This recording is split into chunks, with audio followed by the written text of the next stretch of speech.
အာဆင်နယ်မှာဒဏ်ရာပြင်းထန်စွာရလာသူတွေကြောင့်နောက်ဆုံးပြောင်းရွှေ့ပိတ်ရက်မတိုင်ခင်လူခေါ်နိုင်ဖွယ်ရှိတဲ့အာတီတာနှင့်ဘာတာအာဆင်နယ်အသင်းဟာမီကယ်မာရီနိုဟာခြေပွားရိုးကွဲသွားတဲ့ဒဏ်ရာကြောင့်ခွဲစိတ်ကုသမှုခံယူရမယ်လို့အာဆင်နယ်အသင်းရဲ့ပြောရေးဆိုခွင့်ရှိသူကပြောကြားသွားခဲ့တာပဲဖြစ်ပါတယ်။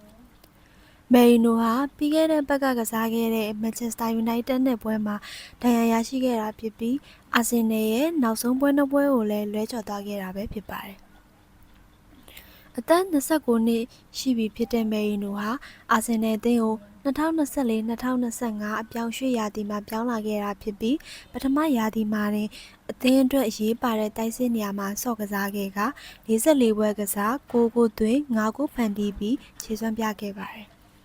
အခုရာသီမှာလည်းဒဏ်ရာပြဿနာအနည်းဆုံးကြုံနေရပေမဲ့33ပွဲကစား6ဂိုးသွင်း3ဂိုးဖန်တီးထားပါတယ်။အာဆင်နယ်ဟာအသင်းမှာတိုက်စစ်ကောကွင်းလယ်မှာပါခြေစွမ်းပြနေတဲ့မီခဲမယ်ရီနိုနဲ့လူငယ်ကစားသမားမဒေါင်းမန်းတို့ကိုဒဏ်ရာကြောင့်ဆုံးရှုံးနေရတာကြောင့်အသင်းရဲ့တိုက်စစ်အတွက်ဒီဇင်ဘာပြောင်းရွှေ့မကုန်ခင်အထိကစားသမားခွဲဝေနိုင်ပွဲရှိကြောင်းအာတေတာကအတည်ပြုသွားခဲ့ပါတယ်။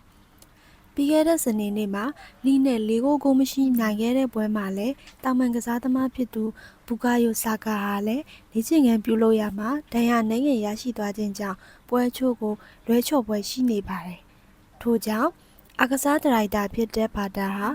အင်္ဂလန်ပြည်တွင်းဈေးကွက်မှာခေါ်ယူလို့ရနိုင်မဲ့ကစားသမားတွေကိုရှာဖွေနေပြီးဈေးကွက်ပိတ်မဲ့ပြည်သိမ်းစံတော်ချိန်ည9:00နာရီမြန်မာစံတော်ချိန်အင်္ဂါမနက်1:00နာရီခွဲမတိုင်မီအာဆင်နယ်ရဲ့အပြောင်းရွှေ့ခြေလှမ်းတွေပေါ်လာမလားဆိုတာကိုစောင့်ကြည့်ရပါမယ်။ဖုတ်ဘောကိုနားဆင်ကြည့်ရှုပေးကြတဲ့တယောက်ချင်းစီတိုင်းကိုကျေးဇူးတင်ရှိပါတယ်။နောက်ပုတ်တွေမှာလည်းဘလို့သတင်းတွေကိုတင်ဆက်ပေးသွားမလဲဆိုတာကိုစောင့်ကြည့်အားပေးကြပါအောင်ရှင်။